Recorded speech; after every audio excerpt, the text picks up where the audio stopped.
A chief of station is COS, is the most senior U.S. intelligence officer in the country. And he or she is responsible for all personnel, all assets, all intelligence activities, and all intelligence relationships in that country. You being a leader, though, what kind of tips can you give as a leadership position to that extent where you're in a hostile environment, and any other forms of, like, I'm sure you might have had a decision making in terms of choosing the select team members to be deployed with you, or was that something from the higher ups maybe that might have done something like that? So first of all, just for any assignment, even though the CIA's operational training is world class, and we have to successfully complete that training and be certified, the operational training goes on. In a first, second, third tour, station management is working with you literally on a daily basis. Who are you seeing tonight? How are you prepared for that meeting? Come back from the meeting. How did it go? What did he tell you? What did you do? All kind of stuff. So the training continues. It doesn't end with the initial segment of training. There's also specialized training for chiefs of station, and you have to be certified for that as well before you're eligible. Mm-hmm. And then for each assignment, we also do a lot of study. So I know a lot about the Middle East because I grew up in the Middle East, and I do a lot of reading. But when I would be given a particular country for my future assignment, I would do a lot more reading and really understand, the history, the culture, the sociology of that particular place, even before I got there. And then, of course, that learning component continues. And we require that of all of our officers. Who is assigned to your station is kind of a shared responsibility between the chief of station and headquarters management. Mm-hmm. There are some key factors. First of all, I would say trust is number one. Because when we send an officer out to develop or handle an asset, we don't send a squad. In most cases, we don't even send two people. We send one. Wow. Right? And so we have to have a lot of trust and confidence in that individual to do what he or she has been trained to do, right? What station management has instructed them to do, and then come back and tell us truthfully what happened. Now so that is a lot of trust. Then you're talking massive trust. So for me, for example, like as you know, I'm a realtor and I'm a solo agent right now. I am trying to eventually form a team. I tend to have this natural nature to be very optimistic about everyone, give everyone the benefit of the doubt.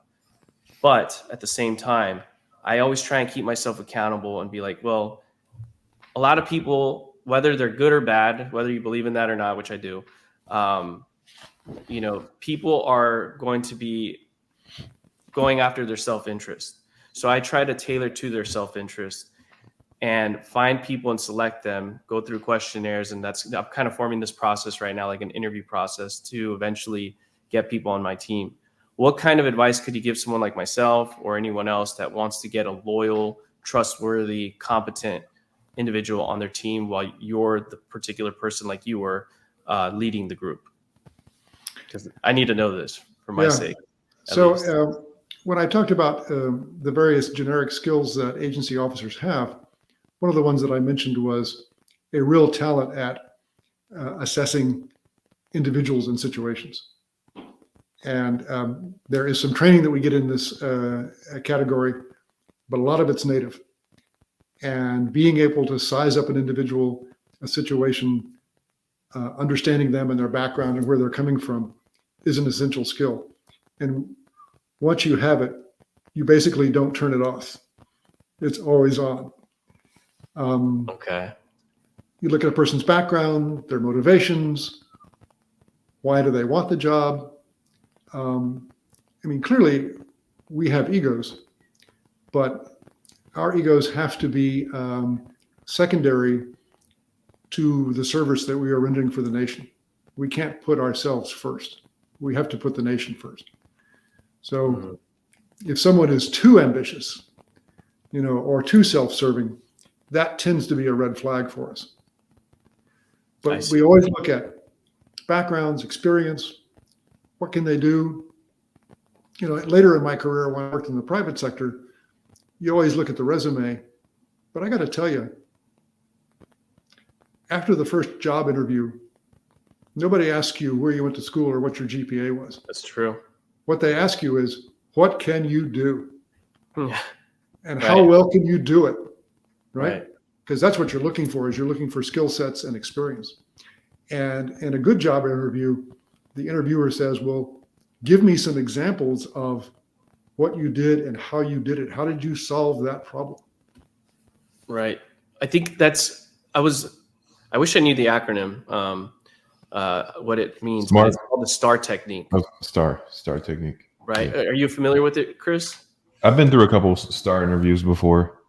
Okay. I've been going through that. It basically, like you said, Jim, you ask questions and you get to see what they can do, but they have to formulate their sentences in a manner that they can actually explain it quickly without like stuttering, I guess, and make it simple, stupid in a way where in my opinion, when someone can explain something at a very basic level that the other person that has no idea that subject's about, if they can understand it pretty well, that person probably knows what they're talking about to some degree. Of course, you got to press them and ask additional questions, but yeah. So the STAR method, it stands for situation. So you want to set the scene and give the necessary details of your example. Task, which is describe what your responsibility was in that situation. Action, explain exactly what step you took to address it. And result, share what outcomes your actions achieved. The STAR method. Okay, there we go. That's it. I've been reviewing that, Jim, so I've been trying to figure that out a little bit, and what you're talking about. So it also sounds to me, though, that you mentioned about understanding people's, I guess, personality, their egos, how much they have of that. So would it also be a matter of compartmentalizing and finding out where to like plot them in, like where their personality falls in, and then see if you can utilize that personality for a specific role? And how do you do that? That's an excellent question. I mentioned earlier on that the agency workforce is a very diverse workforce, and that's not an accident. That's something that we have very purposefully done over the years. And it's because the personalities that we are trying to approach and the situations that we are working in are so diverse that not every individual is the best choice for every situation or every target. And so we want a very diverse workforce that gives us the best possible person for that particular situation. Yeah, I like Jeff Bezos's quote on "There's 1,000 ways to be a genius." Sorry, I didn't mean to cut you off. I didn't know you were still going on there, but that's kind of similar to what you're saying. And I think one of the real challenges for any manager, but this was definitely true when I was in the agency, was knowing your people, knowing what their skills are, and then trying to match up the best person for that particular job, for that situation. I will tell you, in the beginning, I was not particularly good at it. I think I learned as I went and got better at it as time went by. But that is a real challenge, because in any organization, if you got a dozen people working for you, you're not going to have a dozen A+ people. You're going to have some B's and some C's and maybe even a couple of D's, but you need them all to get the job done. And it's assessing them and assessing the situation and how do I match up the right person with the right job to have the most effective workforce and the most effective outcome. That can be a very challenging leadership task. And that makes sense why people need to have that leadership experience, because day one as leader, you're not going to be the best. It takes many years. That's probably how you became chief of station. You probably had other roles, which I'm sure, of leadership positions, and then it took you all the way to the highest at chief of station, right? Overseas is what I imagine. So I know at that time, I would imagine your ability to hone in on not feeling stress and anxiety, maybe shaking or your voice cracking.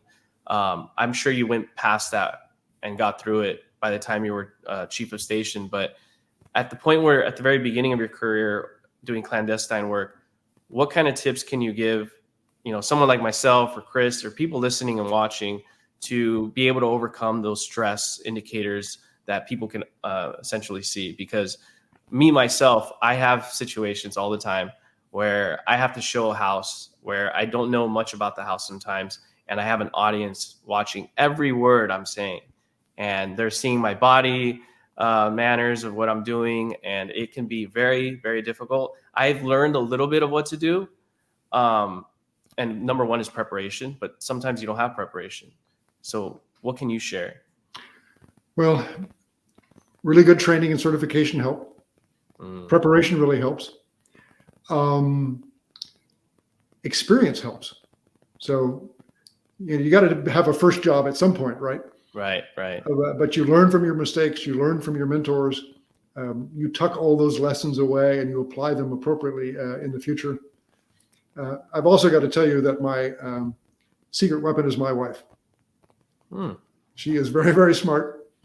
And Okay. I had the benefit of sharing my marriage with somebody who really understood the business very well. And when I was skirting too close to the edge, she always pulled me back. I see. Okay. Because we tend to be risk takers. Right. You kind of have to do that in order to be successful in our careers. But you don't want to be so risky that you're putting yourself and others in danger. There's kind of a balance there. And she always had my back, and she was always very good at it, telling me when I was getting a little too close to the edge.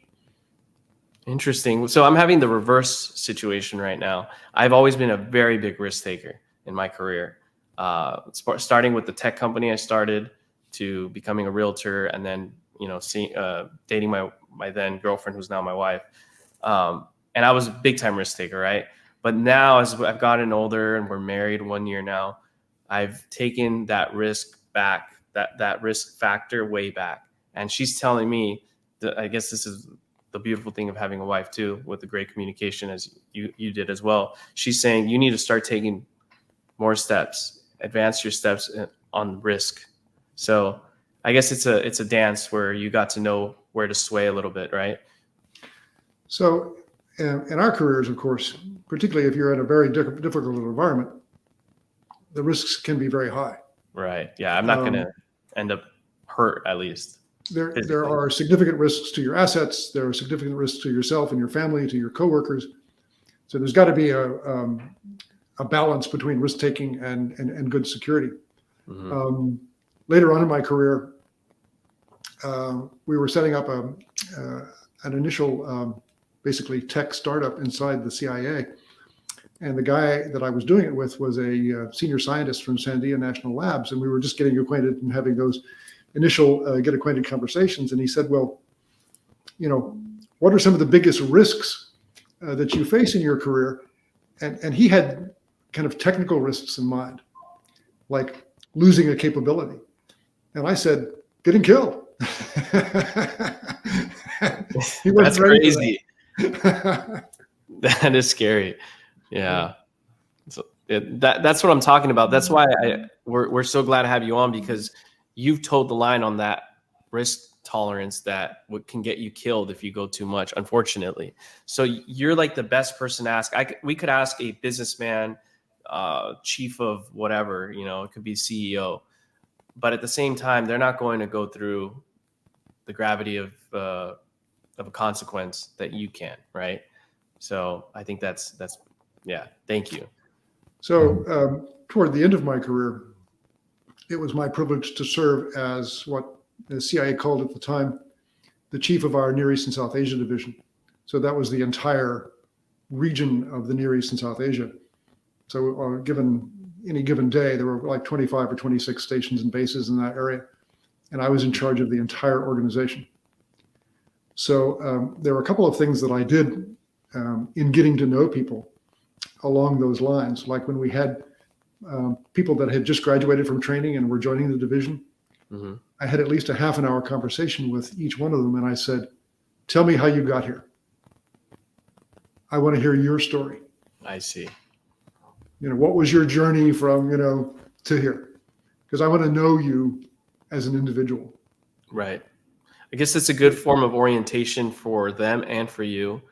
And now, how do you keep that consistently going though with like your senior people that are already there that you've known for so many years? How do you keep the flow of relationship and the conduct of getting a Well, mission done? these components are like large extended families. Mm, And because of the nature of the work you do and the hours that you do them, you actually get to know each other pretty well. okay. And this is particularly true if you're serving in a particular overseas location. You get to know the individual officers very well. You get to know their families very well. Weddings, birthday parties, Yeah. anniversaries, and in particular, because you tend to be going through a certain set of very challenging circumstances, those bonds become very, very, very strong.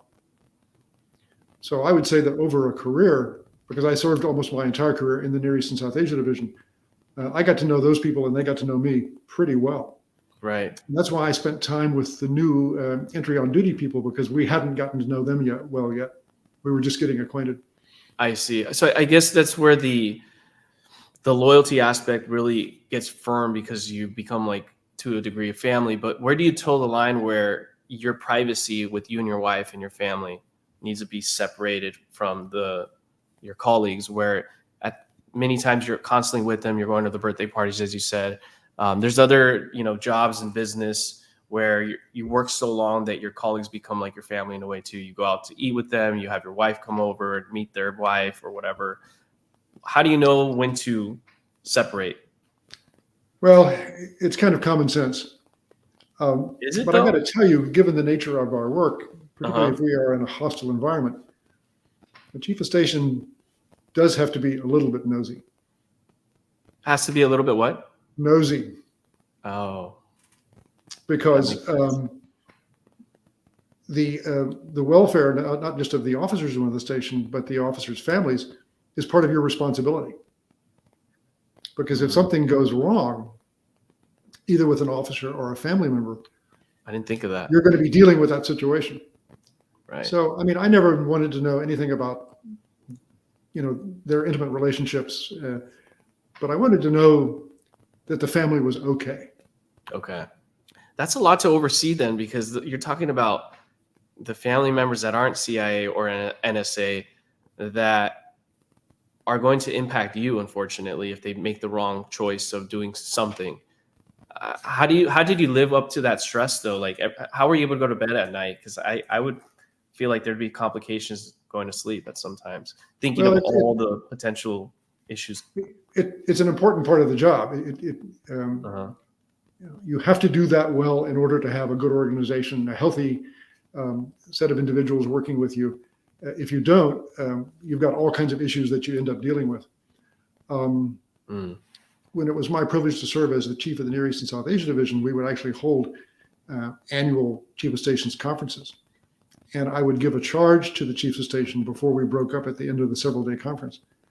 And my number one charge was take care of your people. Okay. And Take one care of my last overseas assignments, it was a large station overseas. It was a pretty challenging post culturally, socially. And in the summertime, I threw cookouts at my house Ah, and invited the families. yeah. And we had watermelon spitting contests. Oh, that's cool. And what was I doing? I was counting fingers and toes. Wow. And I'm sure, so a lot of your colleagues, people, subordinates, however you call them, I know they've been through training and they're excellent people at what they do. They have to be to some degree to get there. Could they tell you were assessing them? And I mean, you were still their boss and their friend, but do you think they could tell it what you were doing as well? Of course, Okay. because they had the same training and background and instincts that I did. Yeah. Yeah.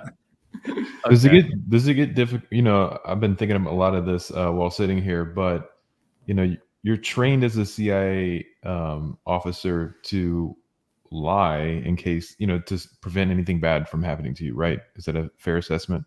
And without giving away a poker face, does that raise any trust issues between you when everyone's that well trained in that?